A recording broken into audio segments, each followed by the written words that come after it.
តាំងពីរាប់ពាន់ឆ្នាំមុនគ្រិស្តសករាជទៅទៀតគឺ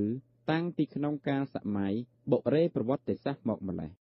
ភ័ស្តុតាងដែលបង្ហាញពីវត្តមាននៃការរស់នៅរបស់បុព្វបុរសទាំងនោះមានដូចជាសំណល់នៃថ្មបំបែកពូថៅថ្មកាំបិតព្រមទាំងគ្រឿងអលង្ការមួយចំនួនផងដែរបុរេប្រវត្តិសាស្ត្រខ្មែរត្រូវបានអ្នកស្រាវជ្រាវកំណត់យក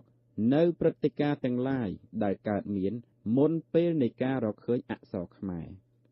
ការសិក្សាអំពីអតីតកាលរបស់មនុស្សមុនពេលមានប្រភពអក្សរគឺជាការសិក្សាតាមរយៈបច្ចេកទេសបុរាណវិទ្យាមានន័យថាគឺជាការសិក្សាអំពីសំណល់ផ្សេងៗដែលមនុស្សបានបន្សល់ទុកក្នុងសកម្មភាពរបស់គេអក្សរខ្មែរត្រូវបានអ្នកស្រាវជ្រាវរកឃើញថាមានរូបរាងឡើងប្រហែលនៅក្នុងអំឡុងក្រោយគ្រិស្តសករាជអ្នកជំនាញផ្នែកសិលាចារឹកនៅសាកលវិទ្យាល័យភូមិន្ទភ្នំពេញលោកយាងវីរៈបុត្របានឲ្យដឹងតាមរយៈការស្រាវជ្រាវរបស់លោកនាពេលកន្លងមកថាតួអក្សរខ្មែរដែលគេបានរកឃើញដំបូងហើយដែលមានវ័យចំណាស់ជាងគេនោះគឺជាអក្សរដែលបានសរសេរនៅលើផ្ទាំងថ្មតាំងពីប្រហែលអំឡុងសតវត្សទី2ឬទី3នៃគ្រិស្តសករាជមកម្ល៉េះដែលត្រូវនឹងប្រវត្តិសាស្ត្រប្រទេសកម្ពុជាក្នុងសម័យកាលហ្វូណនដែលអ្នកស្រាវជ្រាវមួយចំនួនហៅថាអាណាចក្រភ្នំសិលាចារឹកនេះអ្នកស្រាវជ្រាវនិយមហៅថាសិលាចារឹកវ៉ូកាញ់ដែលបានរកឃើញនៅក្នុងខេត្តញ៉ាត្រាងអតីតទឹកដីខ្មែរ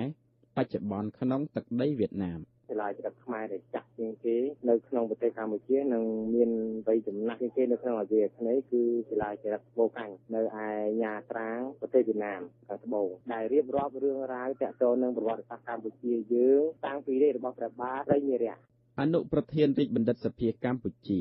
លោកច័ន្ទសំណប់បណ្ឌិតផ្នែកភាសាវិទ្យាដែលបានធ្វើការសិក្សាអំពីប្រភពនិងការវិវត្តរបស់ភាសានិងអក្សរខ្មែរបានបញ្ជាក់បន្ថែមទៀតថានៅក្នុងតំបន់អាស៊ីអាគ្នេយ៍យើងនេះអ្នកដែលមានភាសាហើយបើបានកត់ត្រាដោយអក្សរច្បាស់លាស់មុនបណ្ដាប្រទេសផ្សេងៗនៅជុំវិញយើងនឹងគឺមានតែខ្មែរហើយនឹងរដ្ឋមូលនេះដូច្នេះហើយបានតាមការសិក្សាខាងផ្នែកភាសាវិទ្យានឹងគេចាត់ទុកសិក្សាអំពីអំបូរភាសាខ្មែរមូលឬមូលខ្មែរនេះឯងនោះគ្រាន់តែអំបូរភាសាដែលយើងសិក្សាពីខ្មែរមូលឬមូលខ្មែរនឹងបញ្ជាក់ប្រាប់ថាគឺជាភាសាពីរនៃប្រទេសពីរដែលមានចំណាស់ចាស់ជាងគេក្នុងចំណោមអាស៊ីអាគ្នេយ៍នឹងរួចមកទៅហើយទោះបីជាភស្តុតាងជាក់ស្ដែងបង្ហាញឲ្យឃើញថាអក្សរខ្មែរមានរូបរាងនៅលើថ្មនៅក្នុងអំឡុងសតវត្សទី2ឬទី3នៃគ្រិស្តសករាជក៏ដោយក៏លោកយាងវីរៈបុត្រសាស្ត្រាចារ្យផ្នែកសិលាចារឹកខ្មែរជឿជាក់ថាអក្សរខ្មែរប្រាកដជាមានរូបរាងមុននេះទៅទៀតប៉ុន្តែដោយសារអ្នកស្រាវជ្រាវមិនទាន់រកឃើញសំណល់ទាំងនោះទើបធ្វើឲ្យមានការពិបាកនៅក្នុងការសន្និដ្ឋាននៅក្នុងឯកសារប្រវត្តិសាស្ត្រសង្ខេបនៃប្រទេសកម្ពុជាដែលត្រូវបានបកប្រែនិងចងក្រងកែតម្រូវអត្ថបទជាភាសាខ្មែរដោយបណ្ឌិតអក្សរសាស្ត្រឡុងសៀមបោះពុម្ពក្នុងឆ្នាំ1985បានកត់ត្រាថាបុរេបុរាណវត្ថុវិទ្យានៅដែនដីម្លូព្រៃនិងនៅកន្លែងដទៃទៀតរកឃើញនិងសិក្សាដោយអ្នកប្រាជ្ញនានាជាភស្តុតាងជាក់ស្ដែងបញ្ជាក់ឲ្យឃើញនៅវប្បធម៌នៃសម័យកាលបុរេសិលាភាគខាងចុងគឺពី10,000ដល់5,000ឆ្នាំមុនគ្រិស្តសករាជដែលបានកើតមានឡើងនៅលើទឹកដីកម្ពុជាអគ្គនាយករងក្រសួងវប្បធម៌និងវិចិត្រសិល្បៈលោកហេងសុផាឌីបានបញ្ជាក់ឲ្យដឹងតាមរយៈការស្រាវជ្រាវរបស់លោកនាពេលកន្លងមកថាមានស្ថានីយ៍ជាច្រើនដែលបង្ហាញឲ្យឃើញពីការរស់នៅរបស់មនុស្សនៅលើទឹកដីខ្មែរហើយស្ថានីយ៍ដែលមានអាយុកាលចាស់ជាងគេនោះគឺជាល្អាងភ្នំមួយក្នុងខេត្តបាត់ដំបងដែលអ្នកសិក្សាហៅថាល្អាងស្ពានដោយមានអាយុកាលតាំងពីរាប់ពាន់ឆ្នាំមុនគ្រិស្តសករាជទៅទៀតលោកហេងសុផាឌីបានបន្ថែមទៀតថាសំណល់របស់បុព្វបុរសដែលបានបន្សល់ទុកនៅស្ថានីយ៍ល្អាងស្ពាននោះមានវត្ថុប្រើប្រាស់ពីថ្មបំបែកដែលមានអាយុកាលតាំងពីប្រហែល 8,000 ឆ្នាំមុនគ្រិស្តសករាជពីថ្មរំលេងដែលមានអាយុកាលតាំងពីប្រហែល 4,000 ឆ្នាំមុនគ្រិស្តសករាជនិងពីលោហៈដែលមានអាយុកាលតាំងពីប្រហែល 2,000 ឆ្នាំមុនគ្រិស្តសករាជភ ភ័ស្តុតាងដែលអ្នកបុរាណវិទ្យាបានរកឃើញនៅកន្លែងដែលមនុស្សធ្លាប់រស់នៅនិងកន្លែងកប់សពបុរាណទាំងនោះមានតាំងពីថ្មដែលបុព្វបុរសបំបែកយកទៅប្រើប្រាស់ថ្មដែលគេរំលីងជាពូថៅនិងកាំបិតព្រមទាំងគ្រឿងអលង្ការជាច្រើនទៀត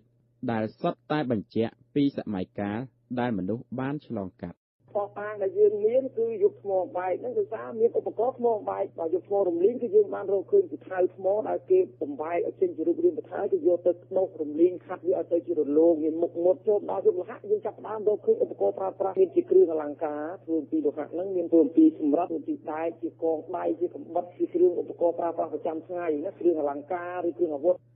អ្នកជំនាញផ្នែកនរវិទ្យាបណ្ឌិតអាំងជូលៀនដែលបានធ្វើការសិក្សាអំពីការកកើតនិងការវិវត្តរបស់មនុស្សបានបន្ថែមទៀតថាអានឹងវាច្បាស់ជាយើងនៅក្នុងចំណោមអ្នកម្ចាស់ចាស់ខ្លាំងហើយព្រោះអីព្រោះភាសាយើងហើយនិងភាសាមននេះជាមេប្រភពរបស់ភាសាដែលគេហៅថាមនខ្មែរនោះដូច្នេះទៅវា